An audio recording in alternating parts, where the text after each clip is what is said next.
Bonsoir à tous. On va démarrer doucement.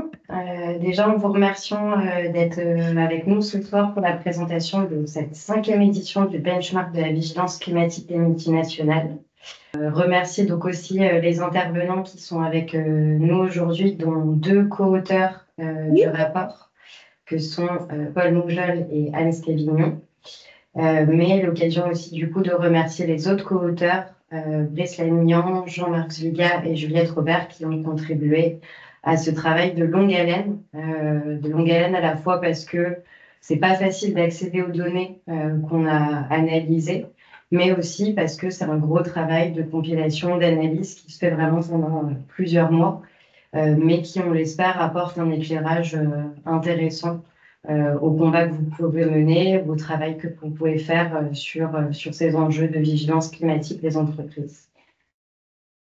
Et du coup, sans plus tarder, je vais passer la main à Anne Stévignon pour voilà, quelques mots un peu de présentation sur le benchmark, et puis on va dérouler tout ça ensemble. Merci Justine. Donc le benchmark de la vigilance climatique, qu'est-ce que c'est? C'est une étude juridique comparative qui mesure à partir des documents officiels des entreprises, documents d'enregistrement universel, notamment stratégie climat et plan de vigilance souvent inclus dans le DE ou à l'extérieur. Bref, à partir de ces documents, on détermine les performances climatiques de 26 multinationales françaises. Alors, ces 26 entreprises, plus ou moins les mêmes depuis la première édition du benchmark, sont parmi les plus émettrices de gaz à effet de serre. Elles appartiennent au secteur de l'énergie, de la finance, de l'industrie, des transports, de la construction et de l'agroalimentaire. Et le benchmark étudie les plans climat de géants comme Total Energy, BNP Paribas, ArcelorMittal, Stellantis, etc. Notre benchmark opère un renversement de perspective par rapport au benchmark classique. Il ne vise pas à faire émerger des initiatives ou susciter des engagements d'entreprise. Le but, c'est d'identifier les lacunes du volet climat des plans de vigilance des entreprises étudiées. Pour ça, il prend appui sur les obligations posées par la loi relative au devoir de vigilance du 27 mars 2017. À partir de là, on a déterminé des critères de notation qui permettent d'évaluer si les entreprises se conforment aux exigences légales du devoir de vigilance. Le message porté par le benchmark de la vigilance climatique est clair. La poursuite de modèles économiques incompatibles avec l'objectif 1,5 degré expose non seulement les populations et l'environnement à des atteintes graves, mais également les entreprises elles-mêmes à des actions en justice. Voilà, petit spoiler, aucune entreprise ne se conforme entièrement à ses obligations de vigilance climatique. Mais entrons dans le vif du sujet, je laisse Paul présenter les résultats principaux. Merci Anne, merci Justine.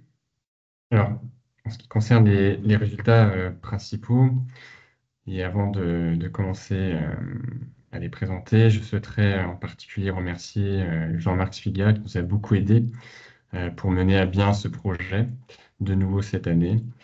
Ses compétences nous ont été particulièrement utiles pour le travail analytique et technique, en particulier pour le calcul de différentes données. C'est notamment grâce à lui que nous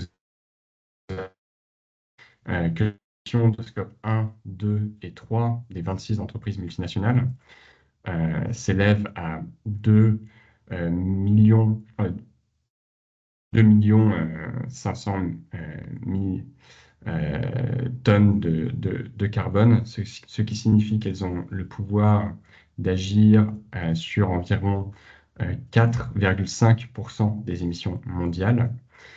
Ces chiffres démontrent évidemment la pertinence ainsi que la nécessité de réglementer les multinationales en matière climatique. Et ces chiffres peuvent être d'autant plus élevés si les estimations réalisées par Carbone 4 Finance concernant les empreintes carbone des acteurs bancaires sont prises en compte. On se retrouverait alors avec un chiffre qui représenterait environ 10% des émissions mondiales. Cette 5e édition du benchmark montre que les entreprises ne s'estiment pas non plus tenues de faire pleinement leur part pour limiter le réchauffement climatique à 1,5 degré, encore cette année. Les objectifs climatiques affichés par les entreprises analysées permettraient de réduire leurs émissions d'à peine plus de 12% d'ici à 2030 par rapport à 2010. La réalisation de ces objectifs n'est ni conforme aux 50% requis. Ce chiffre a notamment été déterminé par un groupe d'experts onusiens, mais également par le GIEC. Et les entreprises aujourd'hui ne présentent pas de mesures concrètes qui permettent d'atteindre les objectifs qu'elles proposent. Et donc voilà, elles manquent sérieusement de crédibilité. Et aujourd'hui, si toutes les entreprises intègrent le climat à leur plan de vigilance, à l'exception néanmoins de Veolia et de Casino, beaucoup d'entre elles tentent encore de limiter leur responsabilité individuelle. Comment elles le font? La plupart renvoient la responsabilité collective et au caractère global du réchauffement climatique. C'est le cas notamment de Total Energy, qui identifie le changement climatique comme un risque global pour la planète, qui est le résultat d'actions humaines diverses, dont la consommation d'énergie, dit Total. Donc vous voyez bien que Total essaye de détourner l'attention, de botter en touche et de montrer que sa responsabilité individuelle est particulièrement limitée, alors qu'elle a un pouvoir d'agir qui est significatif. D'autres entreprises refusent d'adopter des mesures de vigilance qui s'imposent sur les émissions de Scope 3, alors qu'elles sont pour la plupart prépondérantes. C'est le cas notamment de Renault, qui ne reconnaît pas au sein de son plan de vigilance que ces émissions de Scope 3 contribuent à l'aggravation du réchauffement climatique. Et l'entreprise ne met toujours pas en place de mesures de décarbonation qui sont donc alignées avec l'accord de Paris, et en particulier l'objectif 1,5 degré. Enfin, d'autres entreprises essaient de limiter leurs responsabilités individuelles en prétextant un besoin de subventions publiques pour effectuer leur transition, ou encore en laissant entendre que de meilleures réglementations étatiques sont nécessaires, alors que ces entreprises engrangent des profits importants, disposent de la capacité d'agir plus fortement dès aujourd'hui, et que le devoir de vigilance vise en particulier à obliger les entreprises à faire leur part de manière proactive. Je vais laisser désormais Anne présenter un peu plus la méthodologie. Pardon, avant d'en venir là, Justine, je vais faire un petit point sur les documents que nous avons pris en compte pour mener à bien nos analyses. Donc, pour effectuer ce benchmark, nous prenons en compte, comme Anne l'a brièvement abordé en introduction, non seulement les plans de vigilance, mais également les DUE, donc les documents d'enregistrement universel de l'entreprise, qui comportent toutes les informations réglementées des entreprises. Pourquoi nous faisons ça? Eh bien, il y a plusieurs raisons. Premièrement, il s'agit de savoir si les entreprises ne se contradisent pas entre les différentes informations qu'elles publient. C'était le cas de nombreuses entreprises encore il y a quelques années en matière climatique. D'autres entreprises n'intégraient pas encore le climat à leur plan de vigilance. C'était particulièrement le cas il y a 5 ans, lorsque nous avons effectué la première fois ce travail d'analyse et lorsque nous avons donc publié la première fois la première édition du benchmark. Et enfin, pourquoi nous nous intéressons également aux autres informations qui sont divulguées par les entreprises, c'est parce que les entreprises sont également soumises à un devoir de vigilance, un devoir de prudence générale en matière climatique. Les contentieux aux Pays-Bas ont notamment démontré que le droit délictuel, s'applique en matière climatique. Or, les informations extra-financières qui abordent notamment le sujet climatique démontrent comment les entreprises se placent en la matière. C'est pour toutes ces raisons que nous prenons en compte ces éléments qui sont extérieurs au plan de vigilance. Cela représente évidemment un travail d'analyse qui est considérable. Anne, je te laisse présenter les différents critères et aussi voilà, les résultats par rapport au premier critère.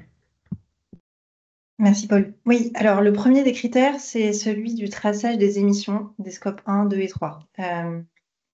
Donc sur ce point, Jean-Marc a beaucoup contribué à établir, enfin, à aller rechercher les informations dans les différents documents. Il a scruté les différents documents. Je dis scruter parce qu'en score aujourd'hui, la présentation de l'empreinte carbone des grandes entreprises est loin d'être limpide. Voilà, il faut vraiment aller regarder poste par poste. Nous verrons si les entreprises se seront améliorées cette année dans leur premier rapport de durabilité, mais pour ce qui est de cette édition, nous avons constaté les mêmes difficultés que dans les précédentes éditions du benchmark. Ce qui ressort concernant l'identification des émissions de gaz à effet de serre par les entreprises étudiées dans le benchmark, en tout cas, c'est que celles-ci retracent plus systématiquement leurs émissions de gaz à effet de serre en 2023-2024, ce qui est plutôt positif, mais des problèmes non négligeables persistent, notamment sur les émissions indirectes de Scope 3. Plus précisément, 17 entreprises sur 26 refusent d'intégrer pleinement leurs émissions de Scope 3 à leur plan de vigilance, de deux manières, soit en omettant de comptabiliser pleinement leurs émissions, c'est-à-dire qu'il manque des postes d'émissions qui ne sont pas comptabilisées, soit en insistant sur la responsabilité collective à cet égard, comme l'a déjà évoqué Paul. Je te laisse la parole pour le deuxième critère. Oui, alors concernant l'identification des dangers, de l'importance de lutter contre le changement climatique, là, nous avons vu de nouveau cette année que les entreprises n'identifient pas suffisamment les risques liés à un dépassement de la température 1,5 degré avec un niveau de détail suffisant. En réalité, aucune entreprise ne cite l'augmentation significative des risques d'emballement climatique. On parle en anglais des tipping points. Cela représente des points de bascule en matière climatique qui seraient irréversibles et qui sont particulièrement dangereux. Et cela est évidemment problématique puisque les entreprises contribuent à ce risque et pourtant elles ne l'identifient pas.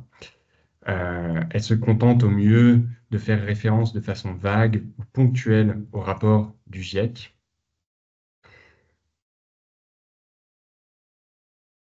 Je te laisse enchaîner, Anne, avec Yes. les critères d'ordre. Donc, un autre critère dégagé, le troisième, c'est celui de savoir si l'entreprise se donne pour objectif de viser à contribuer à limiter le réchauffement à 1,5 degré. La majorité des entreprises, 17 sur 26, annoncent désormais viser une trajectoire 1,5, tandis que d'autres assument encore une trajectoire moins ambitieuse, du type 2 degrés ou bien en dessous de 2 degrés. D'autres encore se contentent de faire référence à l'objectif de neutralité carbone en 2050. Voilà. Et certaines entreprises comme Bolloré n'ont pas encore défini d'objectifs pour l'ensemble des émissions du groupe. Alors, évidemment, ces annonces constituent a priori des développements positifs et je pense qu'il faut mesurer les progrès sur ce sujet depuis 2020. Mais le problème, c'est qu'aucune annonce 1,5 n'est pour l'instant garantie par des mesures concrètes correspondant suffisamment crédibles. Comme on l'a déjà évoqué, les objectifs de réduction des entreprises ne permettraient de réduire leurs émissions collectives sur les scopes 1, 2 et 3 que de 12% par rapport à 2019 en 2030. Ce n'est pas suffisant quand on se dit aligné sur une trajectoire 1,5. Des efforts considérables doivent donc être encore accomplis pour atteindre moins 50% de réduction d'émissions en 2030. Et finalement, selon nos projections, seuls Stellantis, PSA et Danone seraient réellement alignés sur une trajectoire 1,5. Que du coup, on a fait un travail qui est visuel et c'est une nouveauté dans ce benchmark. C'est de projeter ce qu'annoncent les entreprises par rapport à une trajectoire 1,5 et ce qui nous donne quand même cette information qu'il n'y a que 2 entreprises qui seraient alignées sur une trajectoire 1,5. Ce qui veut dire qu'une majorité des entreprises qui ont adopté un objectif 1,5, donc théoriquement les plus ambitieuses, ne semblent pas se donner les moyens de leurs ambitions. Ce qui fait écho à notre 4e indicateur, et je laisse la parole à Paul. Concernant les mesures concrètes donc de lutte contre le changement climatique, eh bien, elles manquent souvent de crédibilité. Elles sont loin de refléter les ambitions générales qui sont affichées. En particulier, de nombreuses entreprises proposent des solutions technologiques aujourd'hui, comme la capture et la séquestration du carbone, on parle de CCS en anglais, ou encore la solution un peu miracle qui est proposée un peu partout, à savoir l'hydrogène. Euh, le problème avec ces solutions, c'est qu'elles sont évidemment très incertaines et donc spéculatives. Aujourd'hui, on fait reposer de nombreux objectifs sur ces mesures qui voilà, manquent entièrement de crédibilité. Certaines entreprises font aussi dépendre leurs mesures de décarbonation à des subventions publiques. C'est le cas, par exemple, d'ArcelorMittal, qui, malgré les aides publiques et malgré ses profits colossaux à l'échelle internationale, a annoncé fin novembre 2024 suspendre le projet de décarbonation de son site à Dunkerque, qui environ représente 3% des émissions en France. De plus, la plupart des entreprises laissent entendre que de meilleures réglementations étatiques sont nécessaires, ou encore elles limitent leurs engagements au territoire. Ok, alors je vais prendre le relais. On en était sur la compensation carbone. Donc, un certain nombre d'entreprises indiquent mettre en œuvre des mesures de compensation carbone, alors qu'elles devraient être adoptées en dernier recours seulement, et seulement pour réduire les émissions résiduelles. Donc, c'est une mauvaise compréhension du rôle que peuvent jouer ces mesures donc, de compensation carbone. Cette tendance renforce le constat largement partagé que la lutte contre le greenwashing, c'est l'un des premiers enjeux des prochaines années à venir. Et qu'il est impératif que ces engagements et ambitions des entreprises s'accompagnent d'un certain nombre de preuves en accord avec la meilleure science disponible. Et ça, c'est ce qui est exigé par le High Level Expert Group dans un rapport sur lequel on s'est appuyé et qui nous paraît fixer le standard en la matière, le Net Zero Emissions Commitments of Non-State Entities. Voilà. Donc, et d'ailleurs, petite parenthèse, mais les contentieux greenwashing, en le vent en poupe, leur nombre a encore augmenté selon le rapport qui fait l'état du contentieux dans le monde. Alors, s'agissant un dernier petit point qu'on a étudié dans ce benchmark, c'est une nouveauté cette année, c'est les informations qui sont données au titre de l'application du règlement de taxonomie du 18 juin 2020. Les entreprises doivent donc donner des informations sur les dépenses d'investissement et CAPEX qui sont alignées avec l'objectif d'atténuation du réchauffement climatique. Alors évidemment, ces dépenses d'investissement, elles sont très variables d'un secteur à l'autre, mais elles nous sont apparues généralement assez insuffisantes. Voilà, pour information. Je passe au dernier critère sur lequel on évalue les plans de vigilance des entreprises. C'est celui de la conformité du plan de vigilance, qui est un critère très transversal. Comme chaque année, nous constatons un réel problème d'accessibilité des informations en ce qui concerne les plans de vigilance. Certes, un certain nombre d'entreprises publient des documents plus complets, séparés. Mais voilà voilà comment nous envisageons en fait la conformité à ce critère. Ce que nous constatons en fait, c'est que de nombreuses entreprises procèdent à des renvois qui ne sont pas précis vers d'autres chapitres du document d'enregistrement universel, ce qui fait qu'on doit sauter d'une partie à l'autre pour avoir une information complète. Je vous l'avais dit à propos de l'évaluation de l'empreinte carbone, mais c'est le cas. C'est un peu la chasse à l'information. Et l'étape de concordance manque souvent de clarté. Ce qu'on constate quand même, c'est que jusqu'à présent, les déclarations de performance extra-financière étaient faites avec plus de soin. Et les plans de vigilance étaient quand même globalement souvent un peu négligés. Nous continuons à estimer qu'il est indispensable que toutes les entreprises gagnent en précision, parce qu'en fait, la loi relative au devoir de vigilance est celle qui fait poser des obligations les plus importantes sur les entreprises, les sociétés mères. Elles doivent, les plans de vigilance doivent être suffisamment clairs et accessibles aux parties prenantes. Donc, voilà. Il est donc suggéré d'intégrer l'ensemble des informations RSE et climat pour les sujets qui nous occupent prioritairement dans le plan de vigilance et d'élaborer ensuite des renvois à partir des plans de vigilance vers d'autres parties du document d'enregistrement universel et non le contraire. Il est tout à fait possible de donner plus d'informations, comme le font donc de plus en plus d'entreprises, il faut le souligner, et donc de publier un plan de vigilance complémentaire ad hoc, intégrant l'ensemble des informations de manière exhaustive et sans renvoi, pour offrir, comme je disais, une clarté suffisante aux parties prenantes, mais à la condition, néanmoins, que ce document soit daté et qu'à chaque modification du plan après sa publication, les évolutions soient clairement indiquées. Pourquoi je précise cette condition-là? Parce que certaines entreprises publient sur un site internet, sur une page internet évolutive, sur laquelle on ne peut pas tracer les évolutions. Voilà, ce qui paraît pas satisfaisant, tout simplement. Voilà, ok, je te laisse la parole. Oui, je pense j'espère que vous m'entendez. C'est bien le cas. Désolé pour les problèmes techniques. Alors, je, je vais juste conclure pour dire comment, grâce grâce à tous ces critères, comment nous constituons donc la note générale qui reflète en réalité la conformité de l'entreprise vis-à-vis de ses obligations. Donc pour chaque entreprise, comme vous voyez en haut à gauche, nous avons une note globale. Tant que l'entreprise n'a pas 100 points, elle n'est pas considérée, selon nous, comme pleinement en conformité avec ses obligations.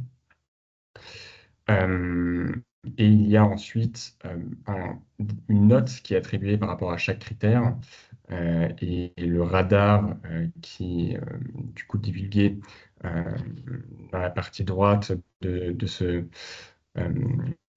PowerPoint démontre comment les entreprises peuvent se situer. Enfin, nous avons également un graphique qui montre à gauche comment l'entreprise se place par rapport aux trajectoires de décarbonation 1,5 degré ou 2 degrés.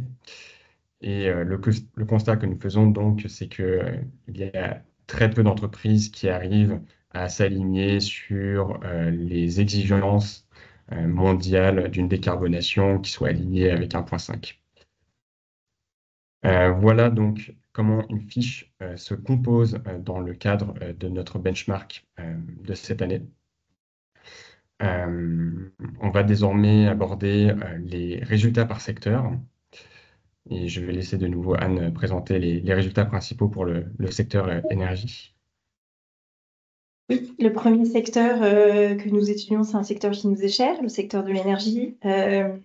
Les émissions des 3 entreprises du secteur énergie n'ont fait l'objet que de réductions artificielles et conjoncturelles ces dernières années. Quand je dis conjoncturelles, pourquoi? Parce que ces réductions sont liées notamment à des transferts d'émissions ou des fuites de carbone via des cessions d'activités fossiles à des tiers.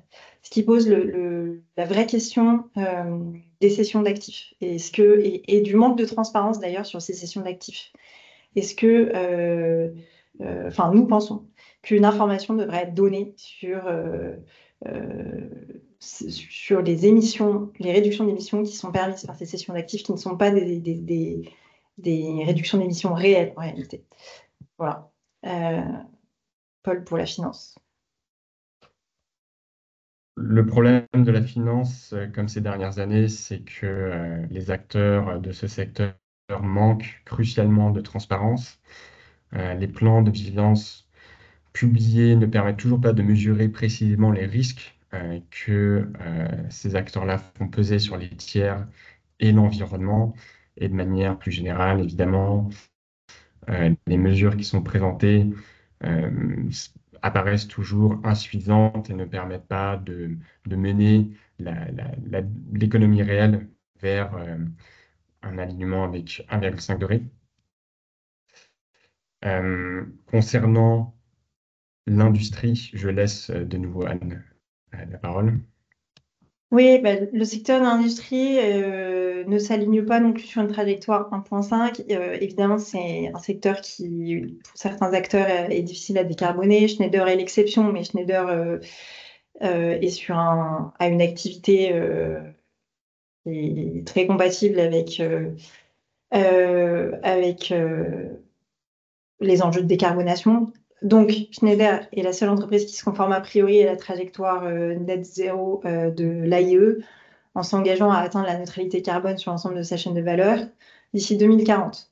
Mais évidemment, les autres acteurs, on parle d'ArcelorMittal notamment, ne sont pas d'aussi bons élèves. Ils font notamment reposer leur décarbonation sur des solutions technologiques, on l'a déjà évoqué, sur des subventions également. Et malgré tout, on l'a vu à l'automne, Arcelor a remis en cause un de ses projets de décarbonation. Et le contexte est ce qu'il est. L'accent est mis sur la réindustrialisation de l'Europe et la décarbonation est passée au second plan très largement ces derniers temps. Voilà, donc voilà pour l'industrie.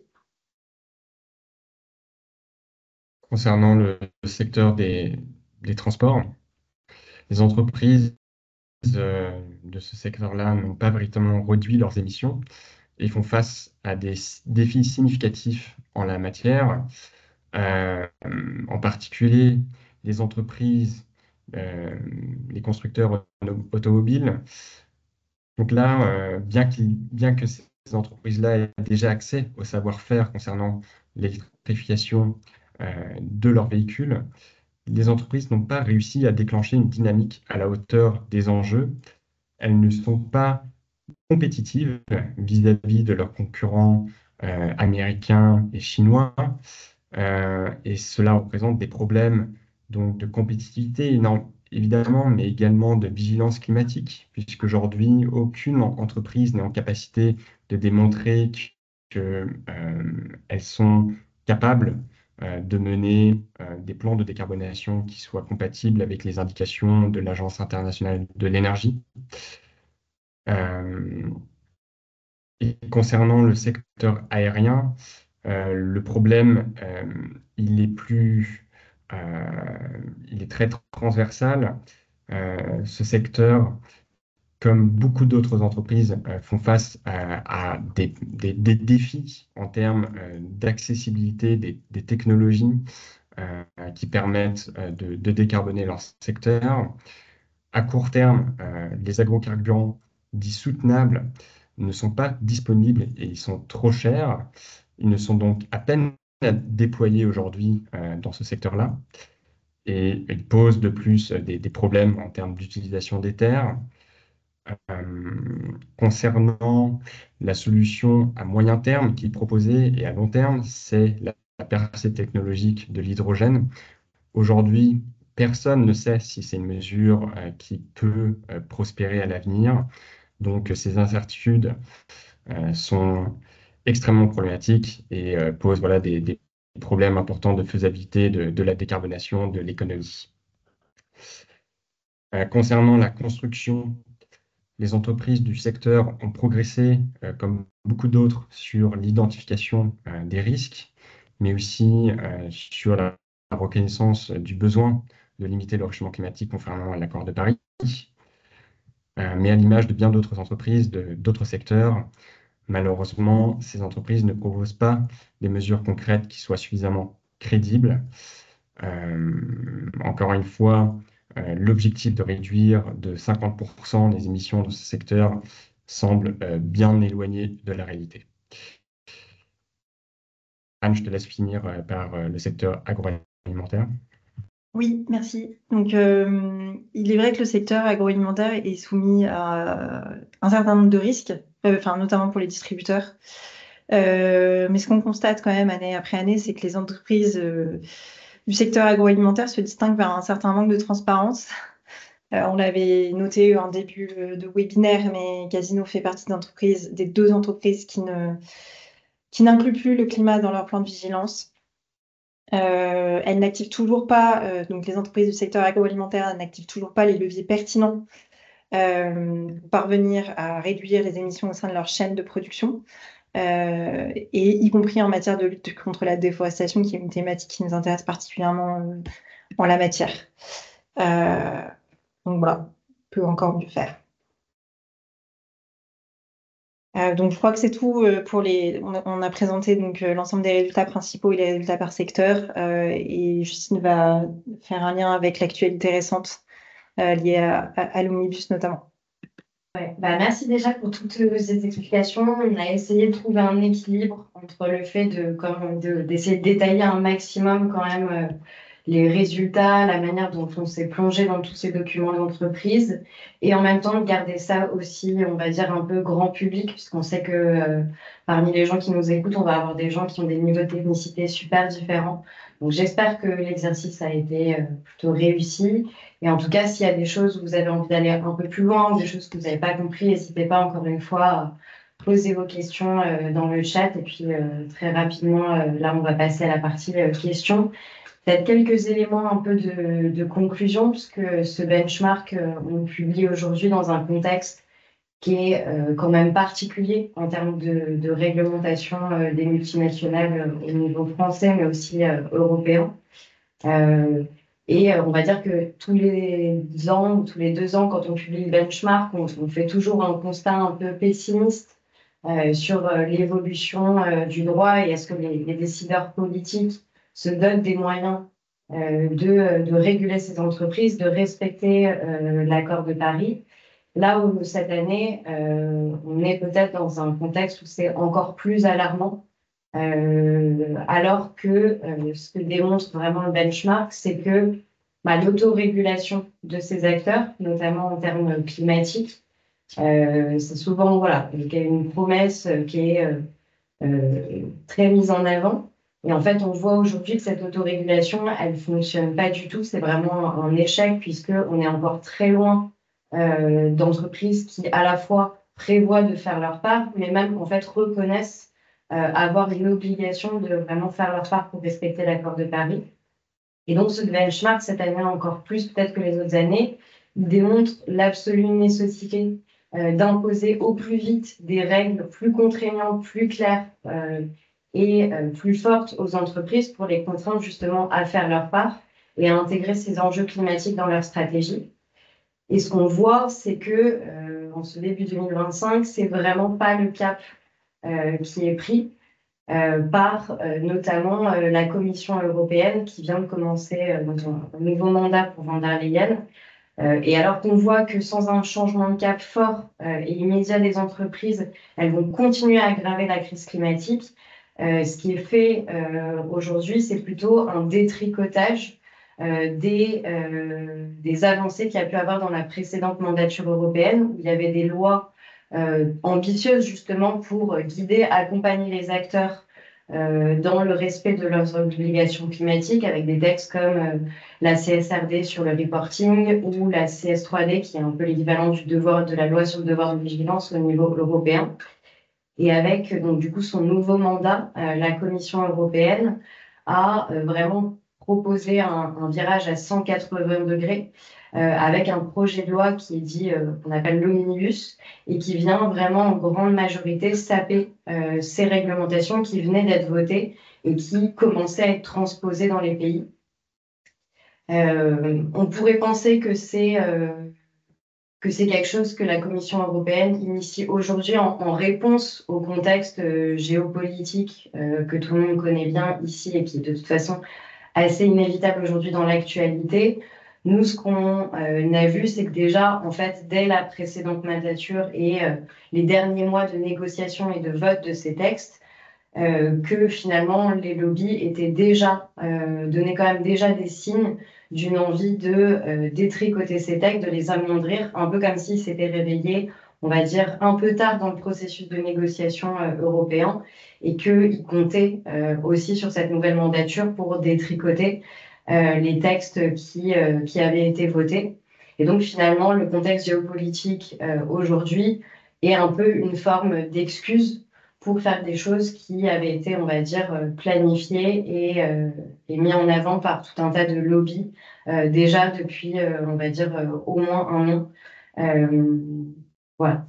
Et donc, du coup, en général, voilà, l'argument qui est donné aujourd'hui face à ce contexte géopolitique, c'est que sous couvert de simplification, de dire que les règles qui avaient été imposées au niveau européen aux entreprises, elles n'étaient pas claires, mal ficelées entre elles. Et ça, c'est vraiment une excuse parce qu'aujourd'hui, ce qu'on voit, c'est que on n'est pas vraiment en train de simplifier et donner de la visibilité à ces acteurs, mais au contraire, sous couvert de simplification, de compétitivité ou encore tout récemment d'enjeux de défense, en fait, on est en train de saper les ambitions de ces textes-là et plus généralement d'opérer un retour en arrière assez historique sur les objectifs environnementaux et sociaux de l'Europe. Ce qui est d'autant plus inquiétant, c'est que ça se fait aussi dans un contexte qui est très peu démocratique, avec très peu d'implication des parties prenantes, très peu d'études d'impact sur la loi Omnibus, voire pas d'études d'impact.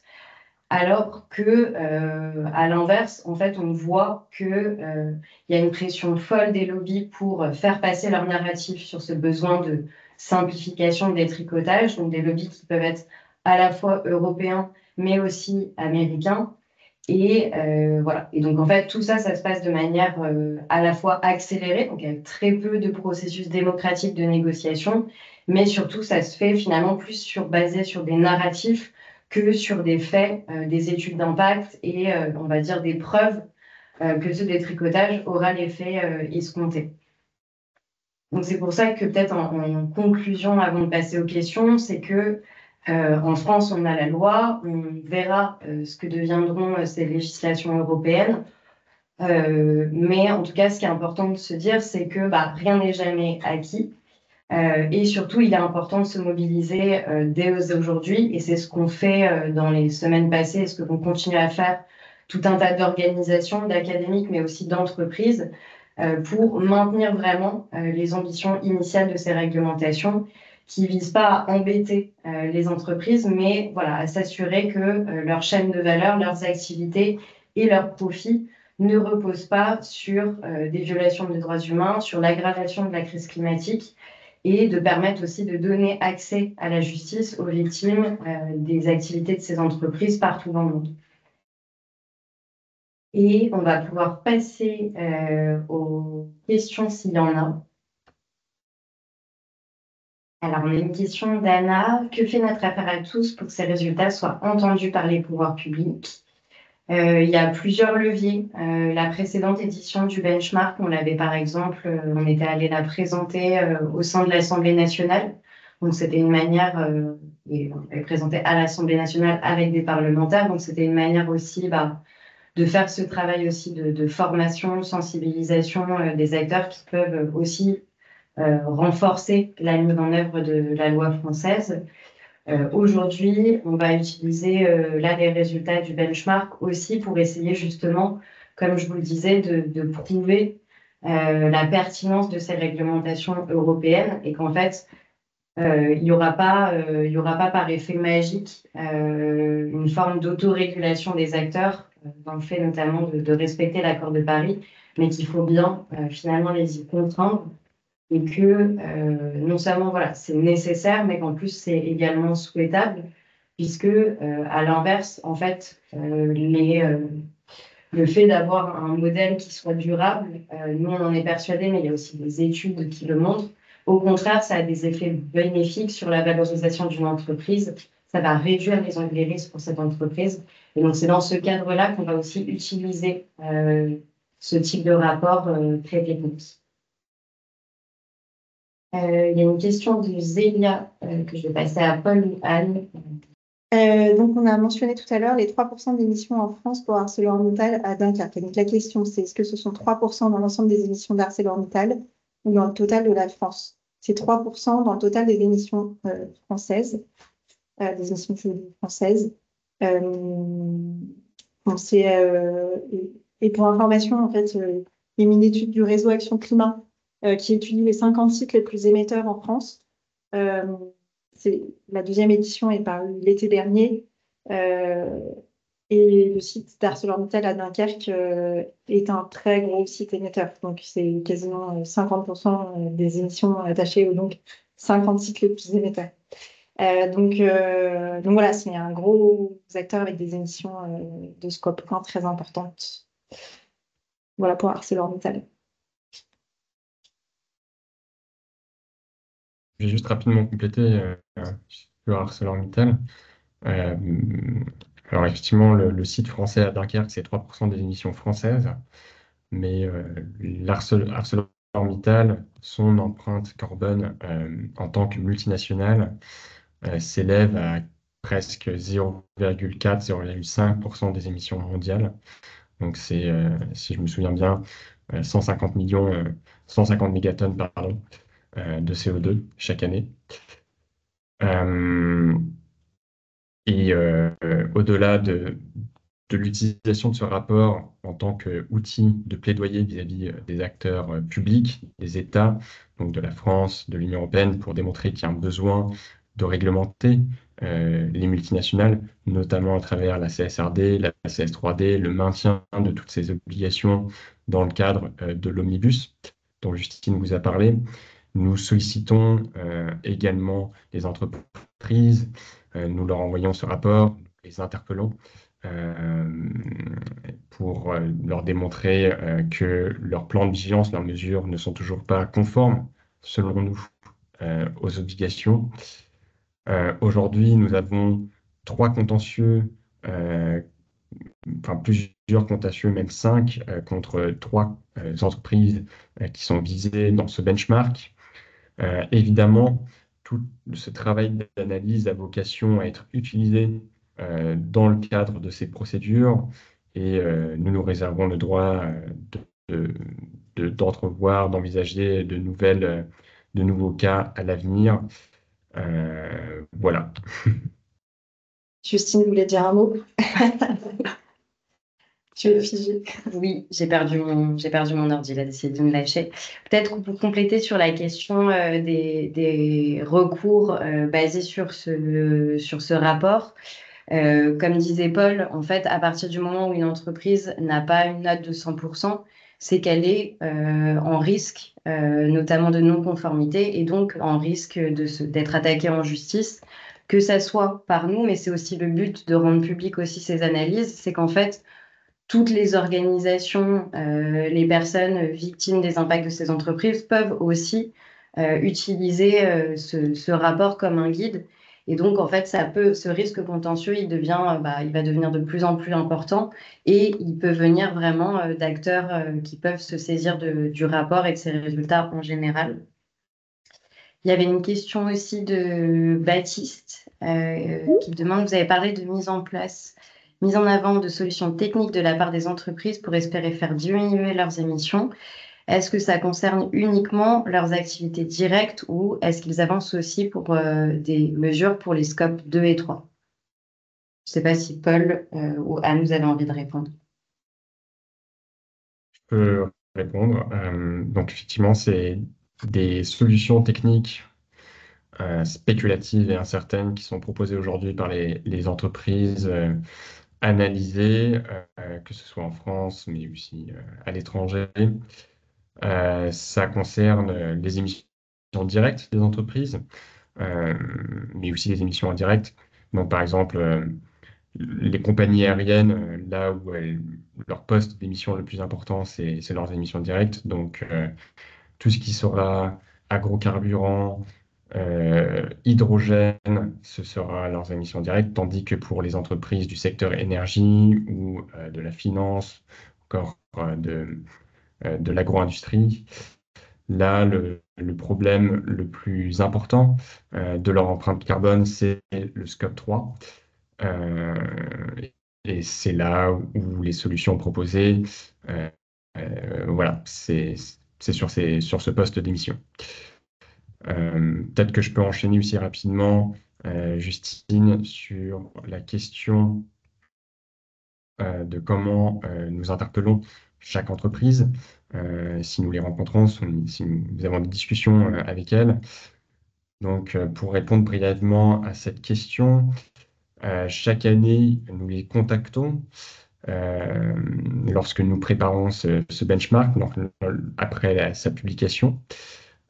Nous envoyons un courrier ou un courriel, donc un email, à ces entreprises pour leur faire part de nos résultats, de nos rapports, mais aussi d'un courrier synthétisant les principales observations, les reproches que nous pouvons leur faire.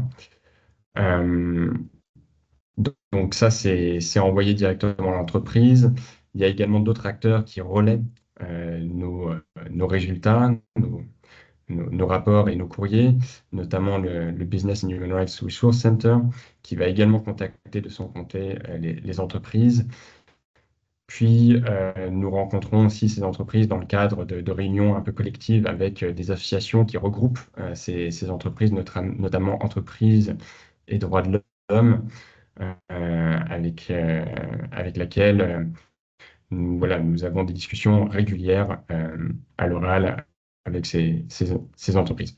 En revanche, la limite de notre activité sera le fait que nous ne souhaitions pas en fait devenir des consultants des entreprises. Donc, nous nous attachons en fait à publier le plus d'informations possible pour que les entreprises peuvent se saisir d'elles-mêmes de ces critiques et procéder à des rectifications et à des modifications de leur comportement. Voilà. On a une question de Brice qui demande pouvez-vous nous parler du plan de transition climatique prévu par la CS3D? Juste pour préciser, donc la CS3D, c'est la loi, l'équivalent de la loi sur le devoir de vigilance européen que l'on mentionnait tout à l'heure et qui prévoit voilà, des obligations liées à la publication d'un plan de transition. Et donc, la question que pose Brice, c'est en fait quel est peut-être son devenir aussi, qu'est-ce que l'omnibus en fait, et puis potentiellement, est-ce qu'il y a des liens à faire avec les obligations que nous, on identifie dans la loi française. Et là-dessus, je te passe la parole, Anne. Oui, bah peut-être pour commencer, c'est vrai qu'on n'a pas du tout évoqué cette question, mais on a bien tenu compte du fait qu'il y avait quand même des réglementations en cours sur la présentation des informations et des stratégies climatiques. Avec la CSRD déjà, la Corporate Sustainability Reporting Directive, qui impose aux entreprises de publier pour les plus grandes entreprises dès cette année des rapports de durabilité dans lesquels figureront, parce qu'il n'y a que 4 entreprises qui ont remis leur rapport à date, mais voilà, des informations sur des plans de transition climatique. Voilà, un certain nombre d'informations sont détaillées par ce qui s'appelle les ESRS qui ont été déterminés par l'IFRAG. Un certain nombre de nos critères, en fait, correspondent à ce qui est exigé demandé aux entreprises dans ces ESRS. Le hic, c'est que, en fait, elles peuvent considérer que ce n'est pas matériel et qu'elles n'ont pas à donner ces informations. Donc, ce sont des obligations d'information et de transparence. La CS3D, elle prévoit aussi une obligation de publier et mettre en œuvre, et c'est la grande différence, un plan de transition climatique. Donc, le texte date du 13 juin 2024. L'adoption de la directive a été particulièrement houleuse. Et en fait, le texte, a priori, va être modifié assez substantiellement et l'article 22 sur le plan de transition climatique est concerné au premier chef. Donc voilà. Donc un certain nombre de... en tout cas, on voit que le législateur s'est emparé du sujet de définir des obligations de transparence élevées en matière climatique, assorties d'obligations de mise en œuvre, mais on voit bien que ces obligations de mise en œuvre sont particulièrement remises en question aujourd'hui, avec une formulation revue, une proposition de reformulation par la Commission européenne dans la proposition Omnibus qu'a évoquée Justine. Et le plan de transition devrait désormais inclure enfin, la formulation évoluerait ainsi, donc ce serait pas genre publier et mettre en œuvre un plan de transition climatique, mais ce serait publier un plan de transition climatique contenant des mesures de mise en œuvre ou des implementing measures intraduisibles. Donc voilà, on ne sait pas exactement encore jusqu'où va être modifié ce texte. Ce qui est sûr, c'est qu'il inquiète les lobbies qui ont fait très fort. Et voilà, il faut espérer que cette obligation de mise en œuvre perdure. Est-ce que tu veux compléter, Paul? Sinon, je peux passer à la question d'après. C'est tout bon pour moi, si ce n'est que je pense que, à la limite, ce que je peux ajouter, c'est que l'interprétation que nous avons des exigences de vigilance climatique sous l'empire de la loi française, du droit délictuel, ont largement été reprises dans le cadre de la directive sur le devoir de vigilance qui a été adoptée lors de la mandature précédente. Donc cela renforce significativement, je pense, nos positions, que ce soit dans le benchmark, mais aussi dans les différents contentieux que nous avons lancés. Et donc, ce qui me permet d'enchaîner très rapidement sur la question qui nous a été posée aussi, qui vise à savoir comment les entreprises concernées réagissent-elles à nos études. Aujourd'hui, les entreprises reconnaissent qu'il y a un problème au niveau du climat, qu'elles y contribuent et qu'il est nécessaire voilà, de réduire les émissions pour rendre leur modèle économique compatible avec l'accord de Paris. C'est essentiellement les exigences européennes sous la directive CS3D. Le problème, comme on l'a illuminé plusieurs fois, c'est que les mesures concrètes ne sont pas là.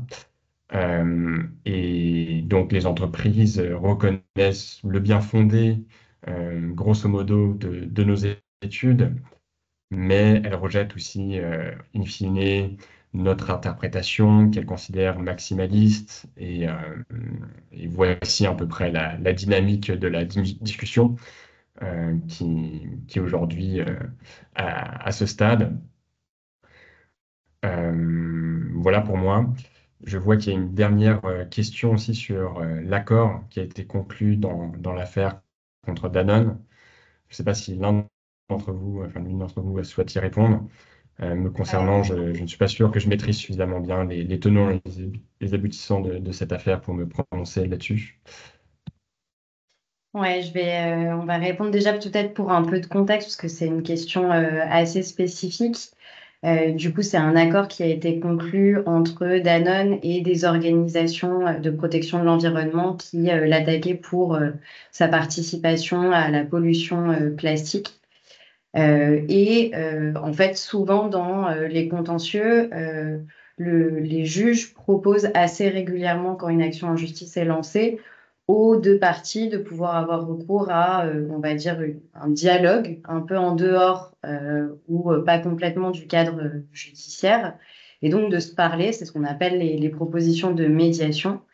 Ce qui peut-être, nous, on n'est pas du tout experts de ce sujet-là, et puis ces accords, en fait, ils sont largement couverts par la confidentialité.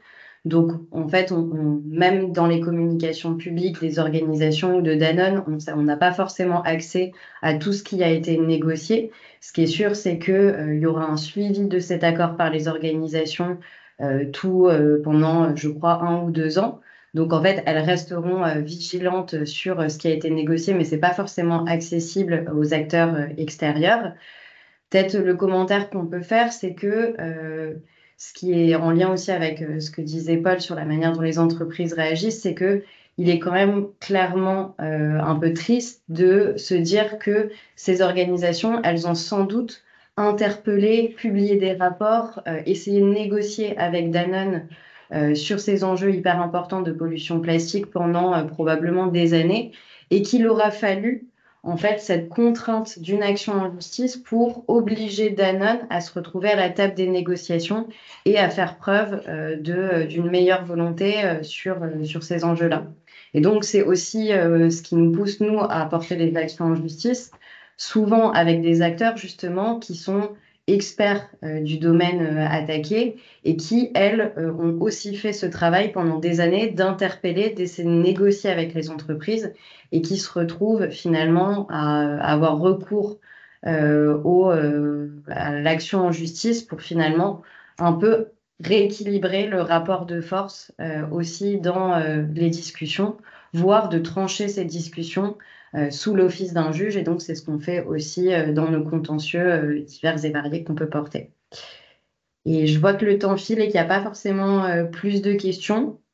Peut-être on va pouvoir vous mettre dans le chat le lien du webinaire. Et puis, n'hésitez pas voilà, à aller regarder les ressources qu'il y a en général sur le site de Notre Affaire à tous qui vont pouvoir porter sur le benchmark, mais en général aussi sur nos contentieux qui permettent d'aller peut-être un peu plus loin dans notre manière de voir la vigilance climatique. Et puis, vous trouverez aussi voilà, les contacts des gens de l'association sur ce site. Et donc, n'hésitez pas s'il y a des questions qui vous viennent plus tard. On sera ravis aussi de pouvoir y répondre. Et du coup, un dernier petit mot pour vous remercier des questions, de votre participation. Et puis, voilà, ce webinaire, il sera enregistré. Donc, n'hésitez pas si vous connaissez des hordes de geeks qui ont très envie de tout connaître sur le benchmark et qui ne pouvaient pas être là ce soir. Ça sera disponible dans quelques jours sur le YouTube de Notre Affaire à tous. Et merci aux intervenants aussi. Merci beaucoup pour votre Merci beaucoup à présence. tout le monde. Bonne soirée. Bonne soirée.